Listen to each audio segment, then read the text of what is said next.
मोक्षमार्गस्य नेतारं भेत्तारं कर्मभूभृतां ज्ञातारं विश्वतत्त्वानां वन्दे तद्गुणलब्धये। आचार्य उमास्वामी रचित तत्वार्थसूत्र मोक्षशास्त्र। पहिलं सूत्र काय आहे? सम्यक दर्शन, ज्ञान, चारित्र यांची एकताच काय आहे तर सम्यक दर्शन आहे. मग हे सम्यक दर्शन काय आहे तर 7 तत्वांवर श्रद्धान. कसं श्रद्धान? जसं आहे तसं श्रद्धान. तर ते काय आहे? सम्यक दर्शन म्हटलेलं आहे. त्याच्यानंतर काय सांगितलं की हे जे सम्यक दर्शन आहे तर ते 2 प्रकाराने सांगितलं. कुठले प्रकार? तर निसर्गज आणि अधिगमज. निसर्गज म्हणजे या जन्मामध्ये कुणाकडून तिथं उपदेश वगैरे न मिळता स्वभावतः जे उत्पन्न होतं तर त्याला काय म्हटलेलं आहे? निसर्गज. म्हणजे त्या जीवाला मागच्या जन्मी तर उपदेश मिळालेला आहे, तेव्हा संस्कार झालेले आहेत, पण आता या जन्मामध्ये त्या संस्काराच्या वश काय होते तर आता सम्यक दर्शन होते, म्हणून तिथं निसर्गज म्हटलं. आणि अधिगमज कशाला म्हटलेलं आहे? तर या जन्मामध्ये उपदेश मिळालाय आणि त्या उपदेशाला ग्रहण करून त्या जीवाने पुरुषार्थ केला आणि तिथं सम्यक दर्शनाची प्राप्ती झाली. त्याच्यानंतर आपण म्हणतो तत्वार्थाचं श्रद्धान हे सम्यक दर्शन आहे. मग हे तत्व काय आहेत किंवा ह्या तत्वांची नावं, त्यांचं स्वरूप काय आहे आणि आपण त्या तत्वांचं स्वरूप मानतोय कसं, तर ह्याच्यासाठी 4थं सूत्र सांगितलं होतं की तत्वांची नावं सांगितली आहेत. जीव, अजीव, आश्रव, बंध, संवर, निर्जरा, मोक्ष ही काय आहेत तर 7 तत्व आहेत. मग ह्या 7 तत्वांचं स्वरूप जसं आहे तसं समजून तसं आपण श्रद्धान करणं तर हे सम्यक दर्शन आहे. मग आता ही 7 तत्व जी आहेत तर त्याच्यामध्ये पहिल्यांदा जीव आहे. जीवाला नेहमी पहिलं स्थान असतं. का? तर आपण स्वतः जीव आहोत आणि आपल्याला प्रयोजन काय आहे तर आपल्या स्वतःचं सुख हे आपलं प्रयोजन आहे. आणि बाकीची सगळी काय आहे तर अजीवद्रव्य आहेत. जी बाकीची 5 म्हणजे 6 मधलं पहिलं जे जीवद्रव्य आहे ते सोडून बाकीचे 5 द्रव्य कशी आहेत तर अजीव आहेत. अजीव म्हणजे काय? त्यांच्यामध्ये ज्ञान, दर्शन, चेतना नाही. आणि जीवामध्ये ज्ञान, दर्शन, चेतना आहे, त्यामुळे जीवाला सगळं ज्ञान होते, त्यामुळे जीवाचं पहिलं स्थान आहे. आणि नंतर बाकीची जे 5 द्रव्य अजीव आहेत तर त्यांना नंतर ठेवलेले आहे. मग हे जे पुढचे 5 तत्व आहेत, पहिले 2 तत्व काय आहेत? जीव आणि अजीव. पुढचे बंध, आश्रव, बंध, संवर, निर्जरा आणि मोक्ष ही जी 5 तत्व आहेत तर ही 5 तत्व ह्या 2 जीवांच्या संयोगाच्या निमित्तात तिथं काय होतात? उत्पन्न होतात. म्हणजे जीवाने काय केलं? च्या संयोगामध्ये पुद्गल द्रव्य आहे. मग ह्या पुद्गल द्रव्यालाच काय होते? स्पर्श, रस, गंध, वर्ण असल्यामुळे ते रूपी आहे. बाकीचे 5 द्रव्य कसे आहेत? बाकीची 4 द्रव्य अमूर्तिक आहेत. म्हणजे जीव पण अमूर्तिक आहे, पण जीव जीवाला जाणतोय, पुद्गलाला जाणतोय, पण धर्म, अधर्म, काल आणि आकाश ह्या द्रव्यांना आपण प्रत्यक्ष जाणू शकत नाही. शास्त्रामधून जाणतोय, त्याचं ज्ञान आपल्याला होतंय. का? तर अमूर्तिक असल्यामुळे आपण त्यांना प्रत्यक्ष जाणू शकत नाही. म्हणून जीवाचा ह्या पुद्गलाशी संयोग होतो किंवा जेव्हा पुद्गल जीवाच्या संयोगामध्ये दिसते तर त्या पुद्गल द्रव्याकडे बघून तिथं काय होतं? जीवाला राग किंवा द्वेष, म्हणजे त्याच्याबद्दल इष्टभाव तरी होतो किंवा अनिष्टभाव तरी होतो. त्याच्यामुळं सुख आहे असं तरी वाटतं किंवा त्याच्यामुळं दुःख आहे असं तरी वाटतं. ते पाहिजे तरी वाटतं किंवा नको तरी वाटतं. म्हणजे हे सगळे भाव काय आहेत तर जीवाचे कषाय आहेत. आणि ह्या कषायाच्या निमित्तात तिथं काय होतं? कर्माचं येणं. कुठं? जीवाच्या प्रदेशामध्ये कर्म येतं. त्याला काय म्हटलेलं आहे? आश्रव म्हटलेलं आहे. आ म्हणजे काय? चोहो बाजूने काय होतंय तर कर्म येतंय. म्हणजे काय होतंय? स्त्रवतंय. जसं पाणी काय होतं? झऱ्यातून पाणी कसं स्त्रवतं की नाही, वर येतं, तसं हे झिरपतं. तसं हे काय होतं? कर्म जीवाच्या प्रदेशामध्ये येतं किंवा जीवाच्या संयोगामध्ये येतं आणि तिथं काही काळासाठी थांबतं. पहिल्यांदा तर काय झालं? जीवानी कशाय केले? रागद्वेषादी विकारी भाव केले आणि ते भाव केल्यानंतर तिथं जे काही द्रव्य कर्म आलं तर त्या द्रव्य कर्मांचं येणं ह्याला आपण आश्रव असं म्हटलेलं आहे. मग परत हे आलेलं कर्म काय होतंय? त्या जीवाच्या प्रदेशामध्ये काही काळासाठी थांबणार हे काय होतं तिथं निश्चित होतं. म्हणजे ते कर्म त्या जीवाच्या संयोगामध्ये काही काळापर्यंत राहतं. मग हे जो काळ आहे राहण्याचा, तर तो काळ कशावर आहे, तर जीवाचे जसे परिणाम झालेले आहेत, कषायांची तीव्रता असेल तर तो काय होतं, बंध तिथं जास्त काळासाठी आपल्या संयोगामध्ये राहण्यासाठी तो बंद असतो. आणि जर जीवाचे कषाय मंद असतील तर तिथं ते कर्म जे बांधलं जातं तर त्याची काय आहे स्थिती, म्हणजे राहण्याचा काळ कमी. म्हणजे आता ह्याच्यामध्ये पण आता शुभ अशुभ नुसार जर विशुद्ध परिणाम जास्त असतील, शुभ भाव जास्त असतील तर तिथं शुभ कर्म जास्त बांधलं जाणार. अशुभ परिणाम असतील तर अशुभ कर्म जास्त तीव्रतेने किंवा जास्त काळासाठी बांधलं जाणार. तर हे सगळं काय आहे तर बंध होणं, म्हणजे जीवाशी ते कर्म बांधलं जाणं, त्याला बंध असं म्हटलेलं आहे. काल आपण इथं आश्रव, बंध, संवर, निर्जरा आणि मोक्ष ह्या प्रत्येकाचेच द्रव्य आणि भाव असे 2 प्रकार होतात हे बघितलं होतं. तर त्याच्यामध्ये आश्रवाचे आपण भावाश्रव आणि द्रव्याश्रव हे 2 प्रकार बघितले. कशाचे, आश्रवाचं. आश्रव कशाला म्हटलेलं आहे, कर्माचं जीवाच्या प्रदेशांमध्ये येणं किंवा कर्म येण्याचं द्वार, म्हणजे दारातून जसं माणूस आत येतो किंवा काही वस्तू आत येतात तसं हे कर्म जीवाच्या प्रदेशात येण्यासाठी काय आहे, हे आश्रव म्हणजे कर्माचं द्वार असं म्हटलं जातं. मग आता हे आश्रवचे जे 2 प्रकार आपण बघितले होते, भावाश्रव आणि द्रव्याश्रव, तर ह्याचं कोण सांगतंय स्पष्टीकरण. ज्ञानावरणादी जे 8 कर्म आहेत त्यांना द्रव्यकर्म नाव आहे. आणि जीवाने जे कशाय केले, राग द्वेषादी विकारी भाव, त्याला काय म्हटले, भावकर्म. हे रागादी विकारी भाव झाले आणि त्याच्या निमित्तात कर्म येणार, म्हणून तिथं भावाच्या निमित्तात असल्यामुळं तिथं भावाश्रव म्हटले.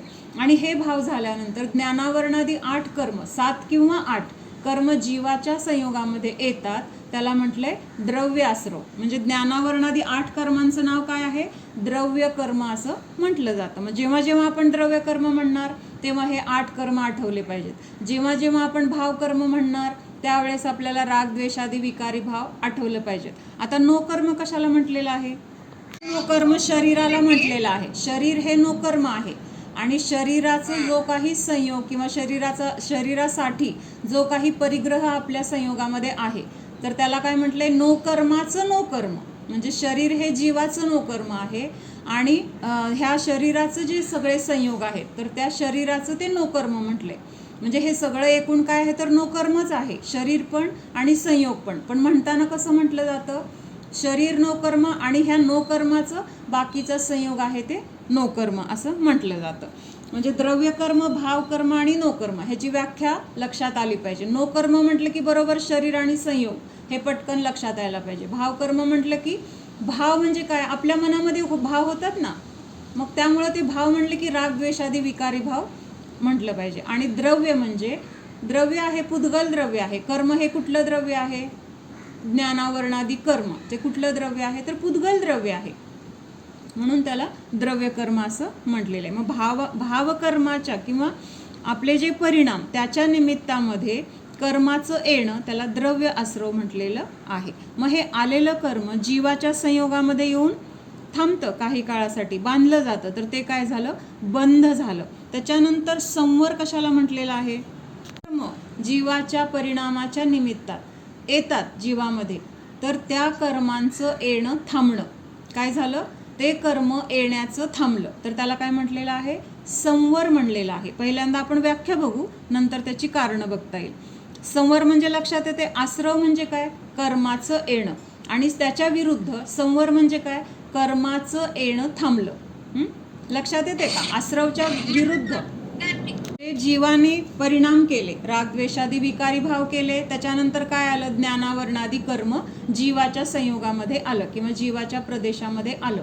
आल्यानंतर ते कर्म त्या जीवाशी काय होते, बांधलं जाते. बांधलं जाते म्हणजे कुठल्या अपेक्षेने, जोपर्यंत ते कर्म उदयाला येत नाही तोपर्यंत ते जीवाच्या प्रदेशामध्ये राहतंय, एकरूप होत नाहीये, पण त्या जीवाचं म्हणून तिथं राहतंय ते कर्म, त्यालाच काय म्हटलेलं आहे, बंध असं म्हटले जाते. म्हणजे जीवाशी, म्हणजे आता आपण कसं दोरीने बांधतो तसं बांधलं वगैरे असं नाही समजायचं, पण काही काळासाठी आलेलं कर्म त्या जीवाच्या संयोगामध्ये राहतंय, ह्यालाच काय म्हटलेलं आहे, बंध असं म्हटलेलं आहे. आणि ते कर्म उदयाला येईपर्यंत ते तिथंच राहणार. काही झालं तरी त्याचा तिथून दुसरीकडे जाणं होणार नाही.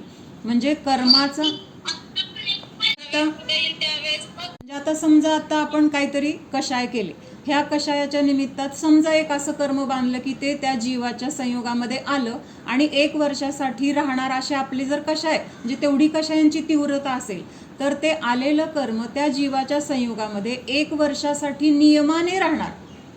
कळलं का? म्हणजे 1 वर्षानंतर काय होणार, मग त्याचा कालावधी संपला की ते कर्म उदयाला येणार. जे काही आपण कषाय केले होते त्याच्या निमित्तात बांधलेलं जे काही कर्म होतं त्यानुसार तिथं आपल्याला फळ मिळणार. समजा आपण शुभ भाव केले असतील तर त्याचं काय पुण्याच्या रूपामध्ये चांगली अनुकूलता मिळणार. आणि त्यावेळेस आपण जर काही विकारी भाव पाप भाव केले असतील तर 1 वर्षानंतर जेव्हा ते उदयाला येणार त्यावेळेस आपल्याला तिथं काहीतरी प्रतिकूलता किंवा आपल्याला दुःख होईल असं तिथं काय आपल्याला फळ मिळणार. आणि मग त्यावेळेस ते 1 वर्षानंतर काय होणार, फळ देऊन ते कर्म निघून जाणार. पण बंध म्हणजे एवढंच आता आपल्याला समजायचं म्हणजेच काय आहे, आपल्या कषायांची तीव्रता कशी आहे त्याच्यावर ते कर्म किती काळासाठी जीवाबरोबर सोबत राहणार हे ठरतं. कशावर आहे?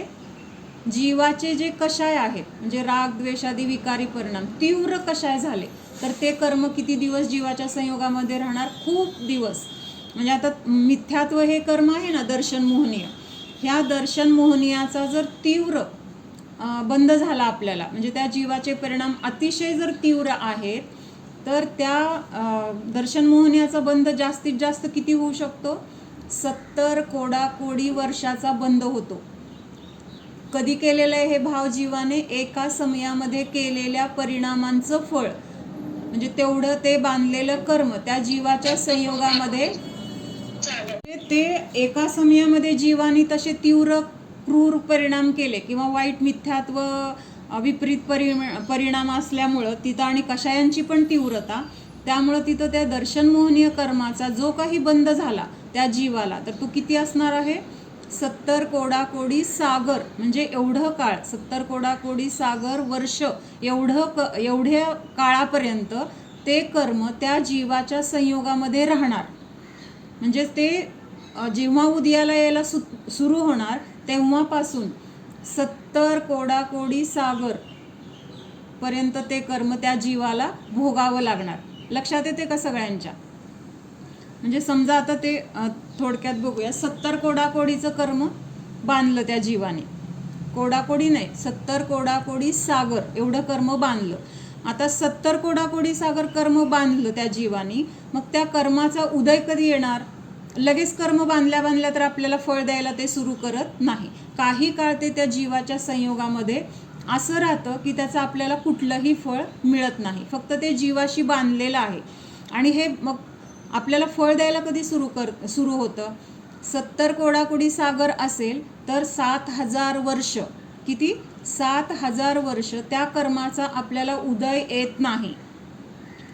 अवघड वाटत असेल तर मला विचारा. काय सांगितलंय आपण? 70 कोडाकोडी सागर वर्षाचं कर्म बांधलं. बांधल्यानंतर 7000 वर्ष पर्यंत ते कर्म जीवाच्या संयोगामध्ये असलं तरी त्याचं फळ जीवाला 7000 वर्षपर्यंत मिळतच नाही. लक्षात येते का? म्हणजे ते कर्म तर जीवाच्या संयोगामध्ये आहे पण 7000 वर्ष त्याचं तिथं चांगलं काय म्हणजे कसलंही कर्म असेल, चांगलं असेल किंवा वाईट असेल, त्याचं फळ तिथं मिळणार नाही. मग त्याचं फळ कधी मिळायला सुरुवात होणार? तर 7000 वर्ष संपल्यानंतर मग तिथं त्या कर्माचा उदय सुरू होणार. आणि तो उदय कधीपर्यंत असणार? जोपर्यंत 70 कोडाकोडी सागर एवढं तो काळ संपत नाही तोपर्यंत त्याचा उदय प्रतिसमयाला त्या जीवाला होत राहणार. म्हणजे ह्याचा अर्थ काय होतो लक्षात येते का? जीवानी परिणाम फक्त 1 समयामध्ये केले. 1 समय म्हणजे किती? आपण अशी डोळ्याची पापणी नुसती लावली तर त्याच्यामध्ये असंख्यात समय झाले असं म्हटलं जातं. असंख्यात समयामधला फक्त 1 समय आपल्याला घ्यायचा आहे आणि त्या समयामध्ये त्या जीवाचे ते मिथ्या परिणाम किंवा ते तीव्र कषाय त्याचं फळ त्या जीवाला नंतर 70 कोडाकोडी सागर वर्षापर्यंत भोगावं लागतं. आता हे 7000 वर्ष आपल्याला जास्त वाटत असतील आणि 70 कोडाकोडी लक्षात येत नसेल तर म्हणजे 1 सागर ह्याचं गणित आपण मध्ये बघितलं होतं. की 2000 कोस लांब, तेवढाच रुंद, तेवढाच खोल असा खड्डा केला. त्या खड्ड्यामध्ये उत्तम भोगभूमीमध्ये जन्मलेल्या नवजात बकरीच्या बाळाचं केस कसे असणार, एकदम मुलायम. आणि त्या नुकत्याच जन्मलेल्या त्या म्हणजे त्या बकरीच्या बाळाचा एक केस घ्यायचा आणि त्या केसाचा पण अग्रभाग तर आणखीन बारीक असतो, त्याचे इतके छोटे तुकडे करायचे की त्याचा दुसरा तुकडा परत होऊ शकणार नाही. तर अशा तुकड्यांनी, जो एकाचा दुसरा भाग होणार नाही, अशा एकदम सूक्ष्म सगळ्यात छोट्या तुकड्यांनी तो खड्डा भरायचा. केवढा खड्डा आहे तो? 2000 योजनचा एक लांब, रुंद आणि खोल असा खड्डा. म्हणजे आपल्याला थोडक्यात समजून घ्यायचं म्हटलं तर इथून समजा शिखरजी 2000 किलोमीटर आहे साधारण, बरं का. म्हणजे इथून शिखरजी एवढा लांब, तेवढा रुंद आणि तेवढाच खोल, केवढा मोठा खड्डा होतोय आपण त्याचं कल्पना पण करू शकत नाही. तर अशा खड्ड्यामध्ये ते जे बारीक बारीक केसांचे तुकडे, त्यांनी तो खड्डा गच्च भरला. भरल्यानंतर मुळात ते केस कसे आहेत, अगदी मऊ आहेत. त्याच्यावरून काय घालवलं, चक्रवर्तीचं सैन्य. आता चक्रवर्तीचं सैन्य केवढं आहे, 84 लाख हत्ती,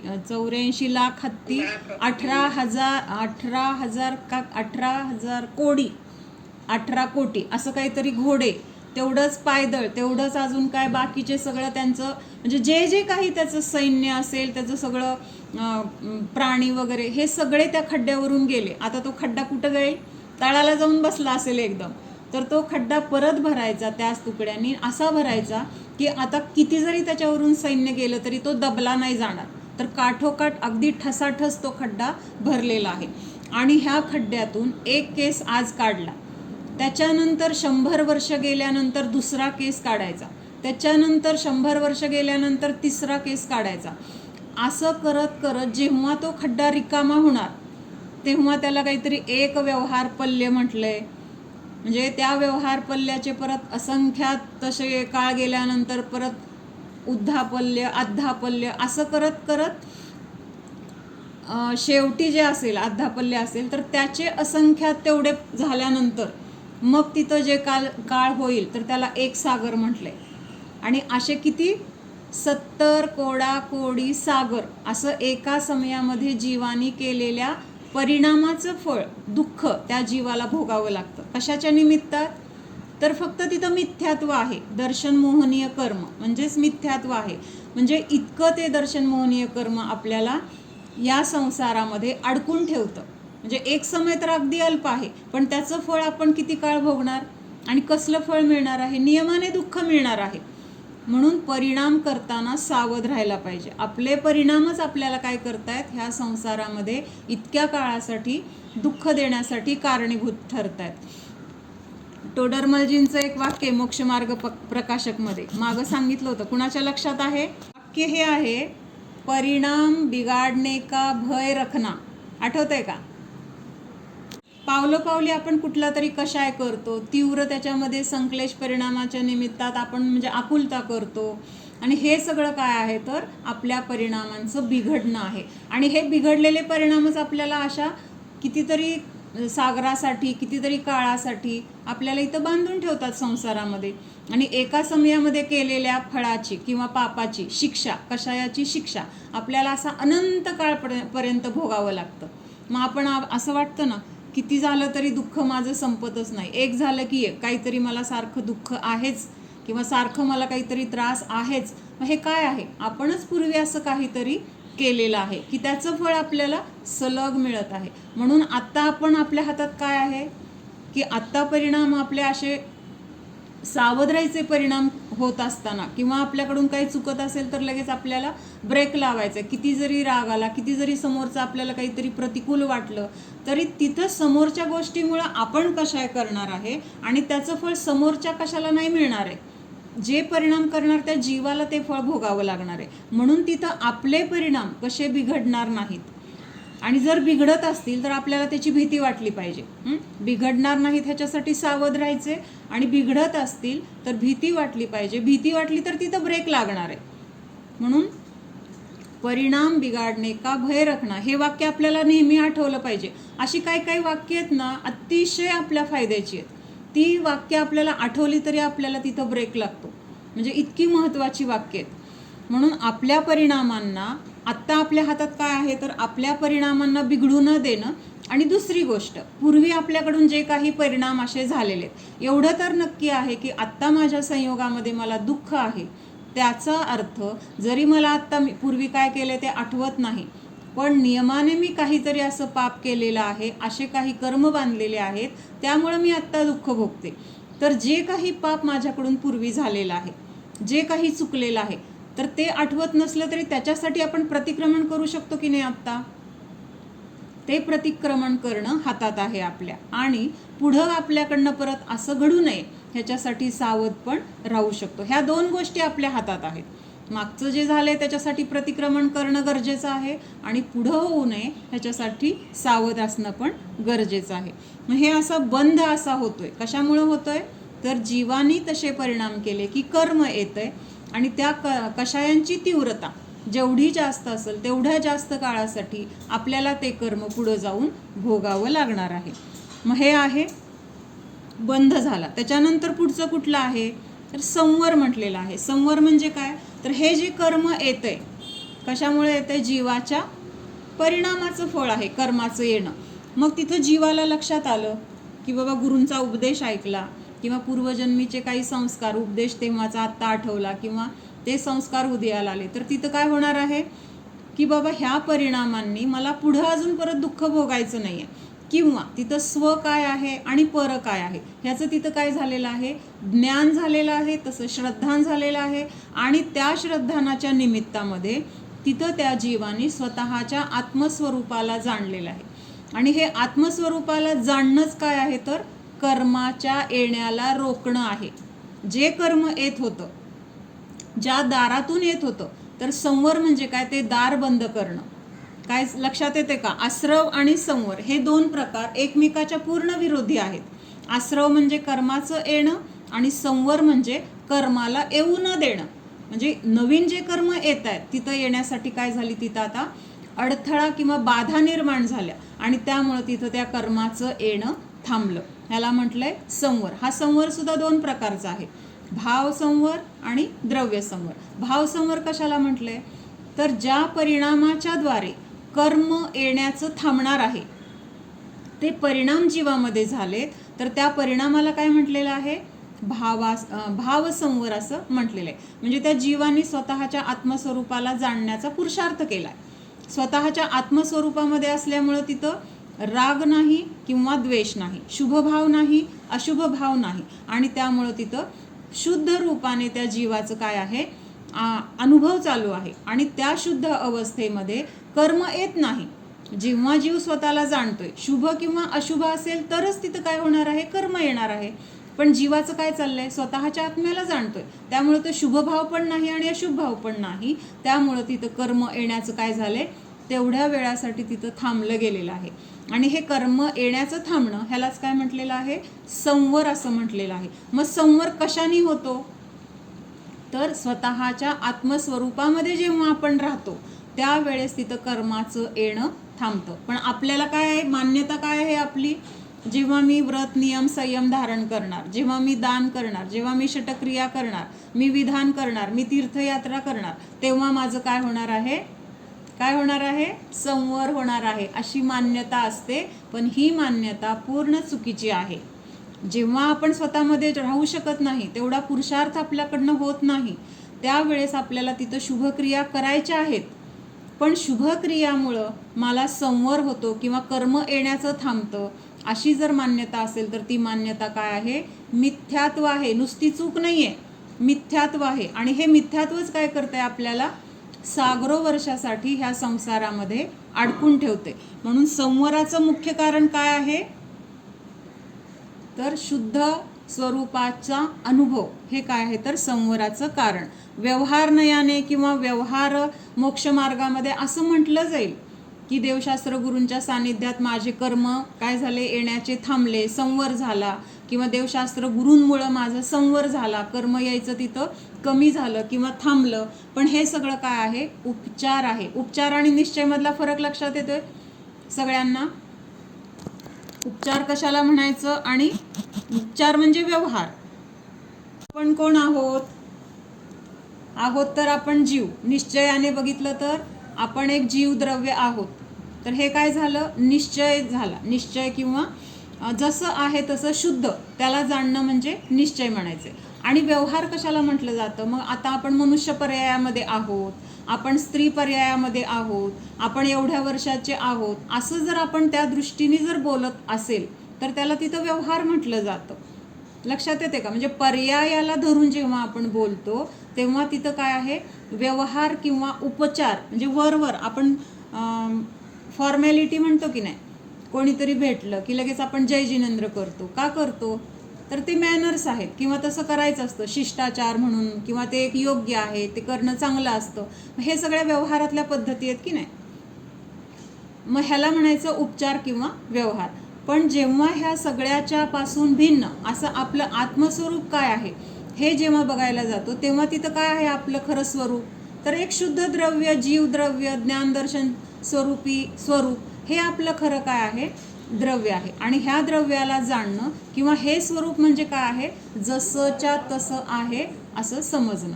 म्हणजे असं समजणं हेच काय आहे, तर निश्चय आहे. लक्षात येतंय? म्हणजे आपण असं नेहमी उदाहरण बघतो ना, आपल्या घरी कोणीतरी पाहुणे आल्यानंतर आपण त्यांना काय म्हणतो, या तुमचंच घर आहे समजा, निवांत राहावा, काय पाहिजे असेल ते घ्या, पाहिजे असेल ते करा, म्हणजे असं निवांत राहावा, बिंदास्त राहावा, तुमचंच घर आहे. आता तुमचंच घर आहे म्हटल्यानंतर खरंच घर त्या लोकांचं होतं का, आलेल्या लोकांचं? तिथं काय आहे, आपण म्हणताना आपल्याला पण माहिती आहे की हे घर आपलंच आहे, आणि ज्याला म्हणतोय त्याला पण माहिती आहे की ते घर म्हणजे आपलं आहे, त्यांचं नाही. पण बोलताना आपण व्यवहाराने कसं बोलतो, तर अगदी असं जसं काय आपल्याला अगदी मनापासून त्यांना सांगतोय आपण, करा, खावा, प्या, राहावा, तुमचंच आहे. पण तिथं कागदोपत्री आपण तुमचंच आहे म्हणून त्यांच्या नावावर करणार का? करणार का? नेहा, उपचार आणि व्यवहार हे समानार्थी आहेत. निश्चय म्हणजे जसं आहे तसं आपलं आहे हेच खरं आहे मुख्यतेने. व्यवहाराने जरी आपण त्यांना म्हटलं तरी ते काही खरं नसतं. म्हणून व्यवहाराला काय म्हटलं जातं, कहो पर मानो मत. आम्हा एक वाक्य नेहमी सांगायच्या, काय सांगायच्या, कहो पर मानो मत. कहो म्हणजे बोलावंच लागणार आहे, त्याच्याशिवाय व्यवहार चालणार नाही. माझं घर, माझं शरीर, माझी मुलं, माझ्या वस्तू, असं आपल्याला म्हणावं लागणार आहे. पण हे म्हणत असताना, व्यवहाराने असं बोलत असताना अंतरंगातून आपण हे म्हणजे ह्यापासून अत्यंत भिन्न आहोत ही जाणीव आतमध्ये असली पाहिजे. म्हणून कहो पर मानो मत. कहो म्हणजे व्यवहाराने बोला, पण मानो म्हणजे म्हणताना तर म्हणावं लागणार आहे, हे माझं घर आहे. हां, पण त्याच्यामध्ये अंतरंगामध्ये ही मान्यता पाहिजे की हे काही काळापुरतं माझ्या संयोगामध्ये आहे, हे खरं माझं नाही. आता उदाहरणार्थ आपण यात्रेला गेलोय आणि आपण तिथं 8 दिवस एका क्षेत्रावर राहायला गेलोय.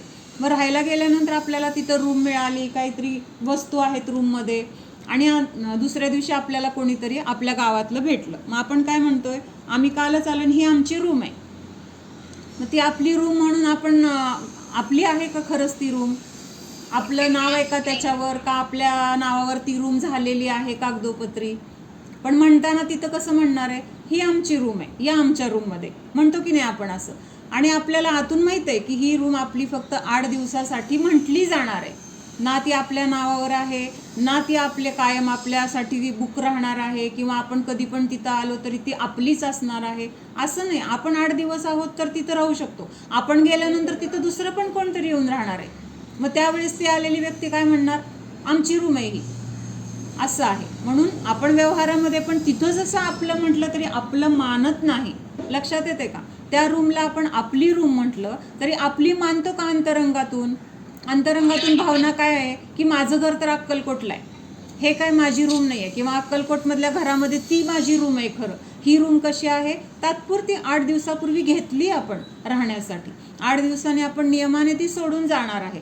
तर हे जे आतून आपल्याला मान्यता आहे, मग ती मान्यता जी आहे ना, तशीच मान्यता आपल्या इथं घरामध्ये राहत असताना किंवा ह्या सगळ्या वस्तू आपल्या संयोगामध्ये आपल्या म्हणत असताना अंतरंगामध्ये ही मान्यता असणं गरजेचं आहे. मग तोंडाने म्हटलं जाईल हे माझं घर आहे, पण त्या यात्रेला गेलेल्या रूमसारखंच हे पण आपलं घर आहे. 50 वर्षापूर्वी हे आपलं होतं का, किंवा अजून 50 वर्षानंतर हे आपलं राहणार आहे का? फक्त तिथं यात्रेचा काळ 8 दिवसाचा होता, इथं काही जास्त आहे, एवढाच फरक आहे. पण हे सुद्धा घर, हा सुद्धा संयोग नियमाने आपल्याला काय करायचं आहे, सोडायचाच आहे, सोडावा लागणार आहे, सुटणार आहे. आपण सोडायचं नाही म्हटलं तरी तो सुटणार आहे. म्हणून ह्या संयोगाला सुटणारच आहे. तर आपलं म्हणायचं कसं, हा तिथं आपल्या मनामध्ये भाव पाहिजे. म्हणजेच हा संयोग माझा नाही, काही काळापुरता तो माझ्या संयोगामध्ये आलाय ना, म्हणून त्याला माझं माझं म्हटलं जाणार आहे. नाहीतर त्याशिवाय मग कोण पण कुणाच्या रूममध्ये घुसल, कोण पण कुणाच्या वस्तू वापरल. मग हा व्यवहार सुरळीत चालण्यासाठी माझं घर, माझे कपडे, माझे पैसे असं म्हटलं जाईल. पण अंतरंगामध्ये हे माझं नाही हा पक्का निर्णय सम्यक दृष्टीचा असतो. आणि ह्या निर्णयामुळं काय, तिथं संवर आहे. कशामुळं आहे, ह्याबद्दल एकत्व ममत्व नाही, कर्तृत्व भोक्तृत्व बुद्धी नाही. आणि त्यामुळं तिथं त्या जीवाला संवर चालू आहे. कुठल्या अपेक्षेने, अनंतानुबंधी आणि दर्शन मोहनीय कर्माचा तिथं काय आहे, अभाव आहे. आणि त्याच्या अभावामध्ये तिथं जी वितरागता आहे, त्या वितरागतेच्या निमित्तामध्ये तिथं कर्माचं येणं थांबलेलं आहे. बाकीचे कशा आहेत, अप्रत्याख्यानावरण वगैरे, त्याच्या निमित्तात कर्म येत आहेत.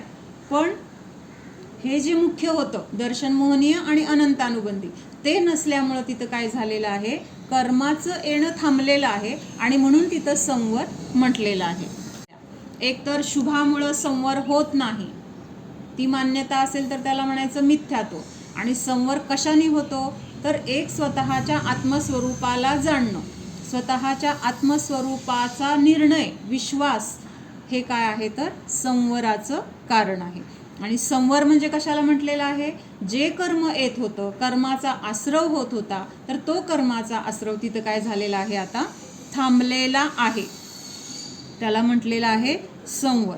त्याच्यानंतर पुढचं आहे, पुढचं तत्व निर्जरा. आता निर्जरा कशाला म्हटलेलं आहे, आता संवरमुळं काय झालंय, कर्म यायचं थांबलंय, बरोबर आहे.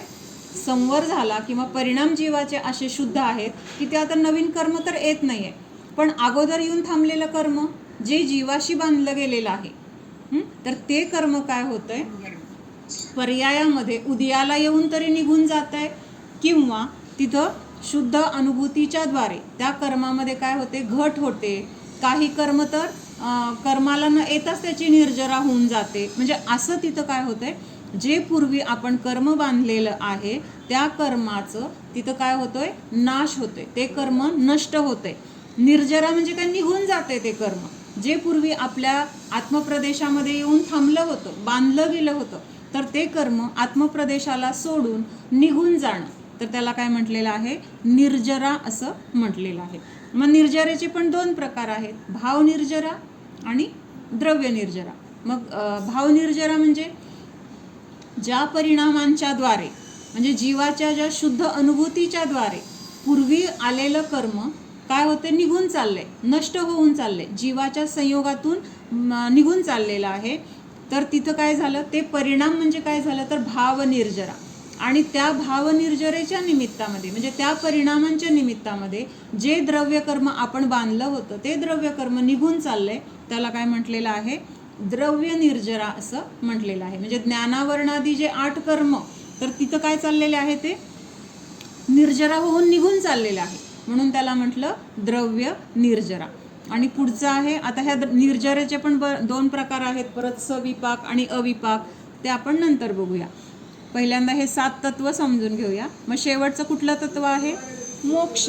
मोक्ष म्हणजे काय, मोक्ष म्हणजे निज शुद्धता. मोक्ष कहे निज शुद्धता. मोक्ष म्हणजे एक घर, कुठं आपण जसं घरात राहतो तसं मोक्ष एक ठिकाण आहे, सिद्धशिला म्हणजे मोक्ष, असं भाव उपचाराने म्हटलं जाईल.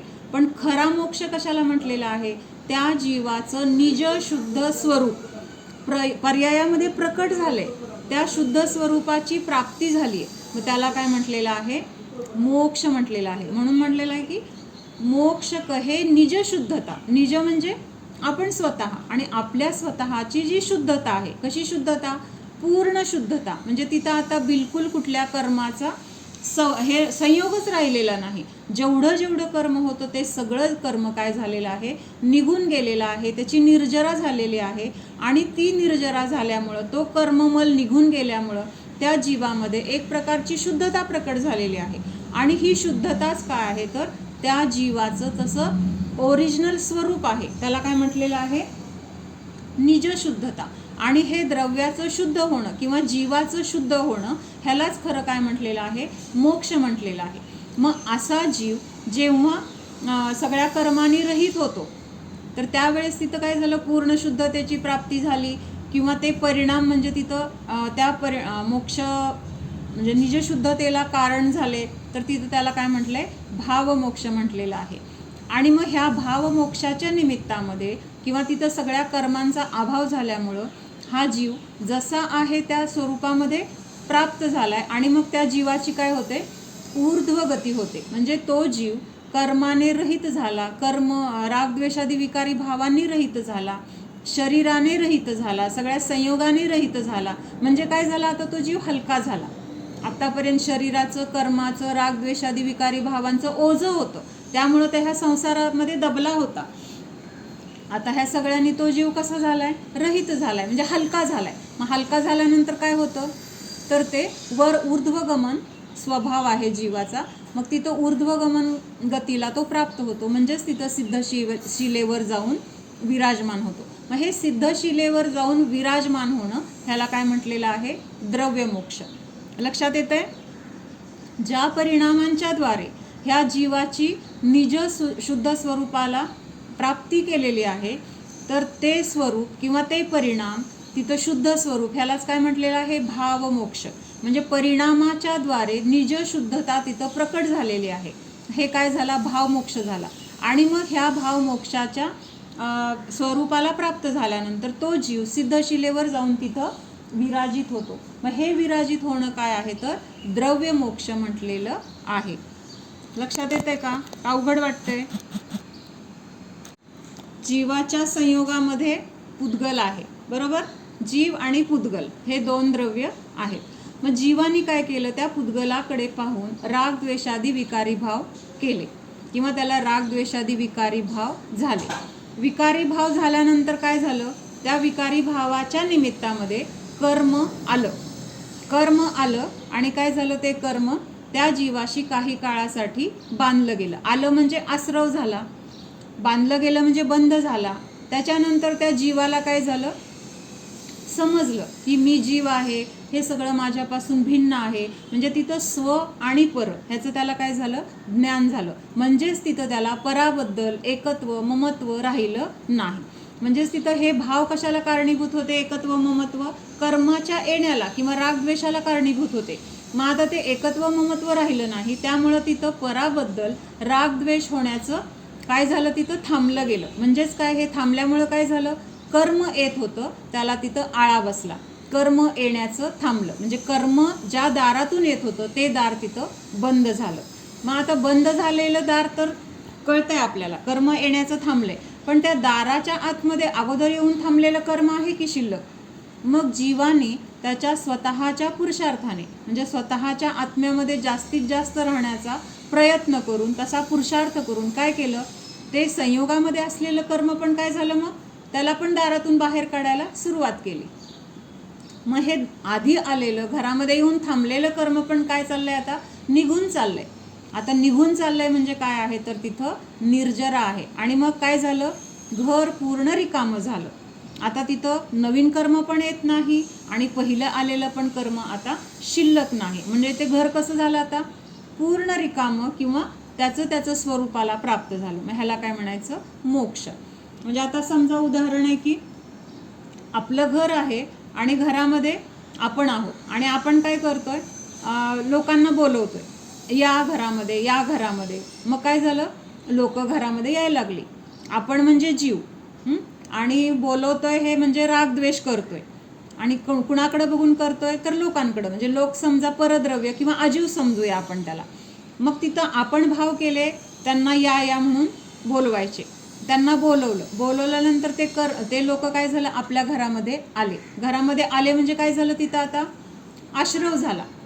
लोक आपल्या घरामध्ये आले, आपण त्यांना बोलवलं, ते आले आणि काय झालं तिथं आश्रव झाला. म्हणजे ते त्यांचं येणं आपल्या घरामध्ये हे काय झालं आश्रव झालं. मग आल्यानंतर आपण त्यांची काय केली, खूप आवाभगत केली. म्हणजे अतिशय त्यांना आदराने, त्यांना काय पाहिजे काय नाही सारखं त्यांच्या दिमतीला थांबलो, जे जे पाहिजे त्यांना पुरवत गेलो. मग काय होणार, ती लोक आलेली अजून नवीन पण येत आहेत आणि आहे ती लोक पण तिथं राहायची तयारी त्यांची वाढली. आणि दारातून आपण बोलवायचं पण काम अजून करतोच आहे. म्हणजे येत आहेत पण आणि राहत आहेत पण. पण नंतर आपल्या आले ती लोक, हे आश्रव तिथं थांबले, हे बंद झाला.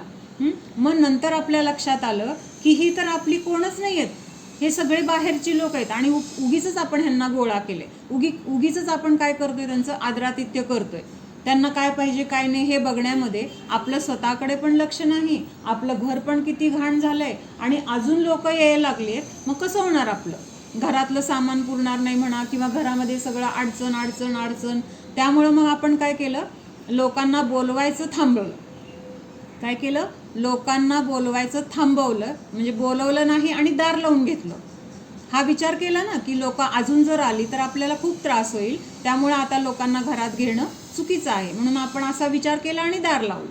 मग दार लावल्यानंतर आता बाहेरची लोक आत येऊ शकतात का, दार उघडून, कारण आपण लॉक केलं, आत येऊ शकतात का, येऊ शकत नाहीत. म्हणजे तिथं काय झाला, ते लोक येण्याचं थांबले. म्हणजे काय झालं, संवर झाला.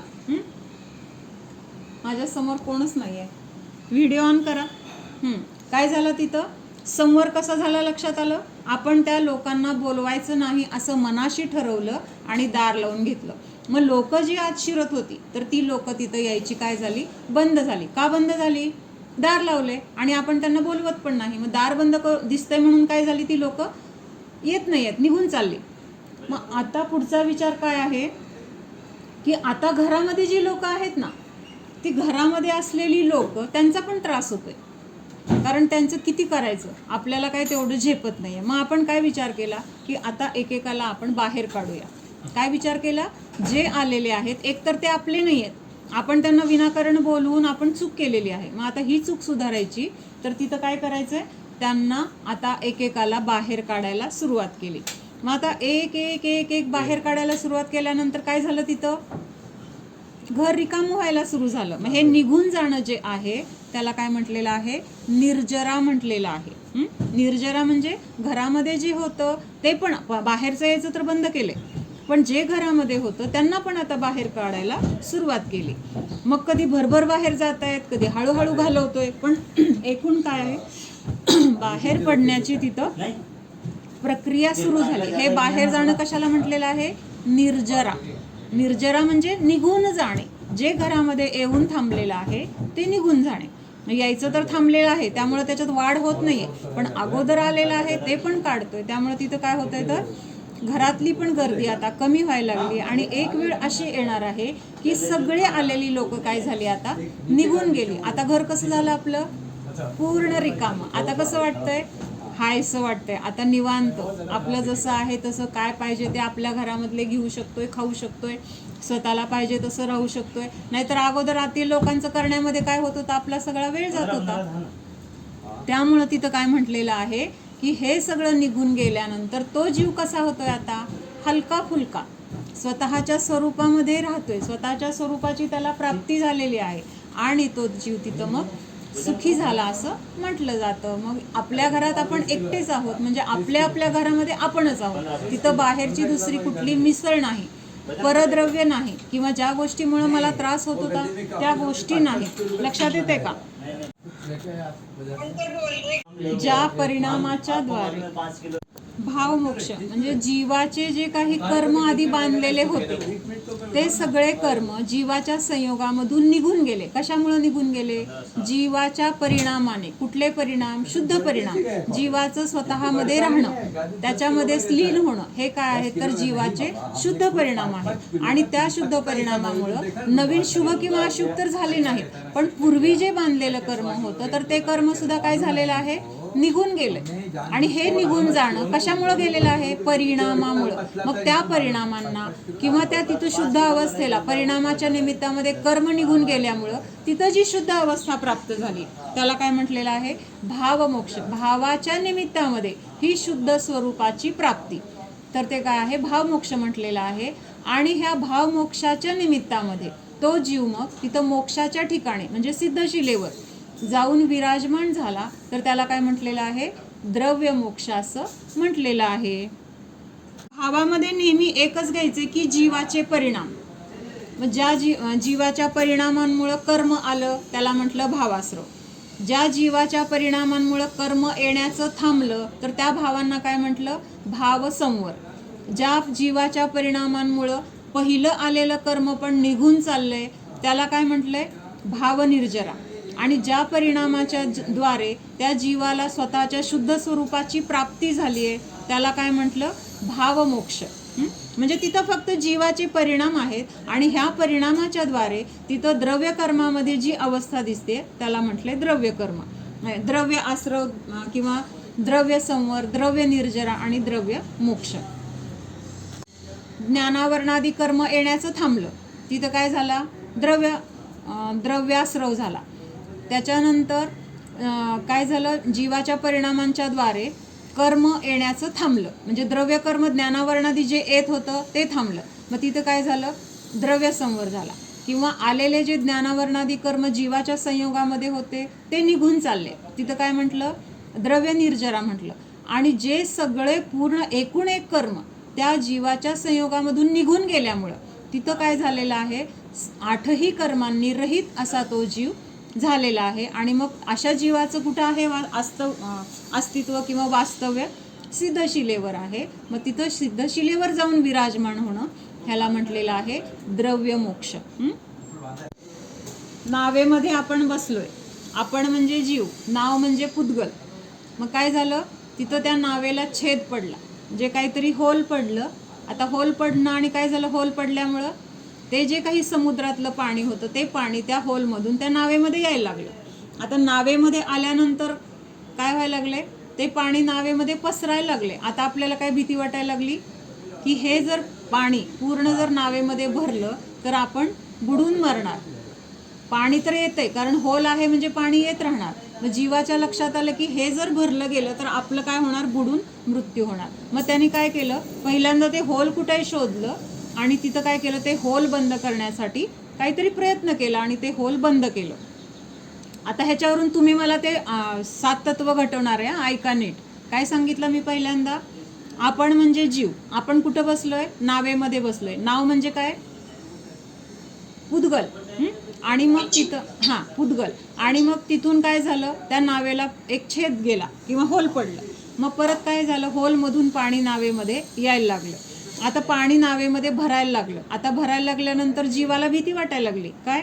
की जर नावेमध्ये हे भरत गेलं तर आपण बुडून मरणार. म्हणून त्यांनी काय केलं? तिथं त्या होलला काहीतरी पॅक केलं आणि ते होल बंद केलं. होल बंद केल्यानंतर आता काय झालं? पाणी यायचं बंद झालंय. आता पाणी वर येत नाहीये नावेमध्ये, पण आता तिथं नावेमध्ये अगोदर साठलेलं पाणी आहे. नवीन पाणी यायचं तर बंद झालंय, पण अगोदर असलेलं पाणी जोराचा जर वारा वगैरे आला तर तरी पण त्या पाण्याच्या ओझ्यामुळे नाव परत उलटू शकते. म्हणून त्यांनी काय विचार केला की आलेलं पाणी सुद्धा काढल्याशिवाय आपला प्रवास व्यवस्थित होणार नाही. म्हणून आता जे पाणी नावेमध्ये आलं होतं तर ते त्यांनी काय केलं? त्याच्याकडे एक भांडं होतं, काहीतरी असेल, ते पाणी उचलून त्यांनी परत समुद्रात फेकायला सुरुवात केली.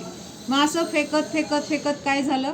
नवीन पाणी यायचं तर बंद झालं होतं. आलेलं जे काही पाणी होतं तर ते पाणी सुद्धा काय झालं?